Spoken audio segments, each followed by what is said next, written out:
ഇവിടെ നമ്മൾ പ്രൊഡക്ട്സ് ഉണ്ട്. WooCommerceനകത്ത് പ്രൊഡക്ട്സിൽ ഇങ്ങനെ ക്ലിക്ക് ചെയ്യാം. പ്രൊഡക്ട്സ് ക്ലിക്ക് ചെയ്യുന്ന സമയത്ത് ഇങ്ങനെ ഒരു ലിസ്റ്റ് ആയിരിക്കും വരുന്നത്. അതിനകത്ത് ആട്രിബ്യൂട്ട്സ് എന്ന് പറഞ്ഞൊരു കാര്യമുണ്ട്. അപ്പോൾ ആട്രിബ്യൂട്ട്സിനകത്ത് ഓൾറെഡി ക്ലിക്ക് ചെയ്ത് കഴിഞ്ഞാൽ ഇവിടെ നമുക്ക് താഴെ വെയിറ്റ്, അതുപോലെ പുതിയത് ആഡ് ചെയ്യാം. പുതിയത് ആഡ് ചെയ്യണമെങ്കിൽ ഇവിടെ മുകളിൽ ആഡ് ഓപ്ഷൻ ഉണ്ട്. പുതിയത് ആഡ് ആട്രിബ്യൂട്ട്സ് എന്നുള്ള ഓപ്ഷൻ ഉണ്ട്. ഇവിടെ പേര് കൊടുക്കുക. അപ്പോൾ വെയിറ്റ്, സൈസ്, ഇപ്പം നിലവിലിവിടെ വെയിറ്റ് ആഡ് ചെയ്തിട്ടുണ്ട്. അത് ക്ലിക്ക് ചെയ്ത് അറിയാൻ പറ്റും എത്ര ഗ്രാം അങ്ങനെയുള്ള സംഭവങ്ങൾ കൊടുത്തിട്ടുണ്ട്. ഗ്രാം എഡിറ്റ് ചെയ്ത് കഴിഞ്ഞാൽ അറിയാൻ പറ്റും. വെയിറ്റ്, സ്ലഗും വെയിറ്റ് തന്നെ അപ്ഡേറ്റ് കൊടുക്കാം. അപ്പോൾ ആട്രിബ്യൂട്ട്സ് ക്ലിക്ക് ചെയ്യാം. അതിനുശേഷം പുതിയ ആട്രിബ്യൂട്ട്സ് ഇവിടെ ആഡ് ചെയ്താൽ മതി. ആ ലിസ്റ്റ് ഇവിടെ താഴേക്ക് വരും. പുതിയ ഓൾ പ്രൊഡക്ട്സ്, ഇപ്പോൾ ഓൾറെഡി ആഡ് ചെയ്ത പ്രൊഡക്ട്സ് കാണിച്ചു തരാം. ആ പ്രൊഡക്ട്സ് ക്ലിക്ക് ചെയ്യുന്ന സമയത്ത് ഇവിടെ നിലവിൽ ആഡ് ചെയ്ത കുറേ പ്രൊഡക്ട്സുകൾ ഇതിനകത്ത് കാണിക്കുന്നുണ്ട്. ഇപ്പോൾ ഇത് ഒരെണ്ണം എക്സാമ്പിൾ എടുക്കാം. ഇവിടെ ഇതിൽ എഡിറ്റ് ചെയ്യുന്ന ക്ലിക്ക് ചെയ്ത് കഴിഞ്ഞാൽ ആഡ് ചെയ്ത രീതി തന്നെ പറയാം. ഇവിടെ മുകളിൽ കാണിച്ചിരിക്കുന്നത് പ്രൊഡക്റ്റിൻ്റെ ടൈറ്റിലാണ്, പ്രൊഡക്റ്റിൻ്റെ നെയിം, പിന്നെ ബാക്കി ഡീറ്റെയിൽസിലെല്ലാം എൻ്റർ ചെയ്യുക. ഇതാണ് അവിടെ ഇമേജ് അപ്ലോഡ് ചെയ്യാനുള്ള ഓപ്ഷൻ. ഇവിടെ ക്ലിക്ക് ചെയ്ത് കഴിഞ്ഞാൽ ഇമേജ് അപ്ലോഡ് ചെയ്യാം.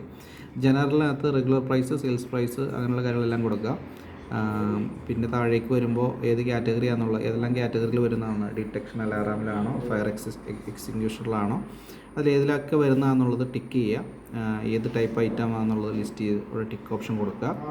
പിന്നെ താഴേക്ക് വരുമ്പോൾ വേറെ ഒന്നും നമ്മളിവിടെ ഡിഫോൾട്ടിൽ എല്ലാ ഓപ്ഷണൽ കാര്യങ്ങളാണ്. വീഡിയോ ഗാലറി ഉണ്ടെങ്കിൽ വീഡിയോ അപ്ലോഡ് ചെയ്യാനുള്ള ഓപ്ഷൻ ഇവിടെ കൊടുക്കുക. ബാക്കി ഫീച്ചേഴ്സിലെല്ലാം ഇവിടെ ടിക്ക് ചെയ്ത് കൊടുക്കുക. ദെൻ ഇവിടെ ഇതിൻ്റെ സൈഡിൽ തന്നെ ആട്രിബ്യൂട്ട്സ് എന്ന് പറഞ്ഞൊരു ഓപ്ഷൻ ഉണ്ട്. ഈ ആട്രിബ്യൂട്ട്സിനകത്ത് നമുക്കിവിടെ കണ്ടോ വെയിറ്റ്, ടൈപ്പ് ഇവിടെ ഓൾറെഡി വന്നിട്ടുണ്ട്. ഇനി പുതിയതാണെങ്കിൽ ഇവിടെ എക്സിസ്റ്റിംഗ് ചെയ്യണത് ഇവിടെ നമുക്ക് ആഡ് ചെയ്യാൻ പറ്റും. ആഡ് കൊടുക്കുക. പുതിയത് എന്തെങ്കിലും ഉണ്ടെങ്കിൽ പുതിയ ടൈപ്പാണ് ഇവിടെ എഴുതി കൊടുക്കുക. ഇവിടെ കൊടുത്താൽ മതി. ആട്രിബ്യൂട്ട്സ് ഡയറക്റ്റായിട്ട് ഇവിടെ നിന്ന് തന്നെ ആഡ് ചെയ്യാനുള്ള ഓപ്ഷൻ ഉണ്ട്. ഇവിടെ നമ്മൾ സൈസ് കൊടുത്തു, ശേഷം അതിൻ്റെ വാല്യൂസ് സെപ്പറേറ്റ് കോളിട്ട് എഴുതിയാൽ മതി. അപ്പോൾ അതിൻ്റെ ആട്രിബ്യൂട്ട്സ് ലിസ്റ്റിൽ അത് വിസിബിളായിട്ട് വരും. അതിനുശേഷം സേവ് ചെയ്യുക. ബാക്കി കണ്ടൻറ്റ് ഇതൊക്കെ ഐഡിയാണ്, ഷോർട്ട് ഡിസ്ക്രിപ്ഷൻ ഐഡീസാണ്. അതെല്ലാം ഓപ്ഷണലായിട്ടുള്ള കാര്യങ്ങളാണ്. മാൻഡേറ്ററി ആയിട്ടുള്ള കാര്യങ്ങളാണ് ഈ പറഞ്ഞിരിക്കുന്ന കാര്യങ്ങൾ. ഇതും ഓപ്ഷണലായിട്ടൊരു ഫീച്ചർ ആയതുകൊണ്ടാണ് ആട്രിബ്യൂട്ട്സ് ഞാൻ ആദ്യം പറയാത്തത്. ആട്രിബ്യൂട്ട്സ് ക്ലിക്ക് ചെയ്യുക. പിന്നെ അതുപോലെ തന്നെ അഡ്വാൻസ്ഡ് എന്ന് പറഞ്ഞ ഓപ്ഷൻ ഉണ്ട്. അതിനകത്ത് നമുക്ക് അതിൻ്റെ മെനുവിൻ്റെ ഓർഡർ സെറ്റ് ചെയ്യാനുള്ള ഓപ്ഷൻ ഉണ്ട്. അതുപോലെ പിന്നെ ലിങ്ക്ഡ് പ്രൊഡക്ട്സ്, ഷിപ്പിങ്ങിൻ്റെ ഡീറ്റെയിൽസ്, അതുപോലെ ജനറലായിട്ടുള്ള ഈ കാര്യങ്ങൾ. ഇത് ജനറൽ മാൻഡേറ്ററി ആണ്. ഇത്രയാണ് ഇത് വരുന്നത്.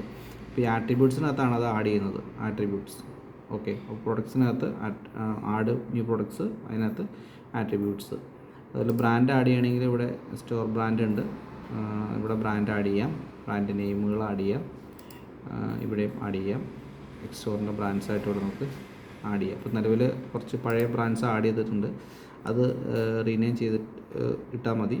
നിലവിലുള്ള ബ്രാൻഡ്സ് റീനെയിം ചെയ്തിട്ടാൽ മതി. ഓക്കെ.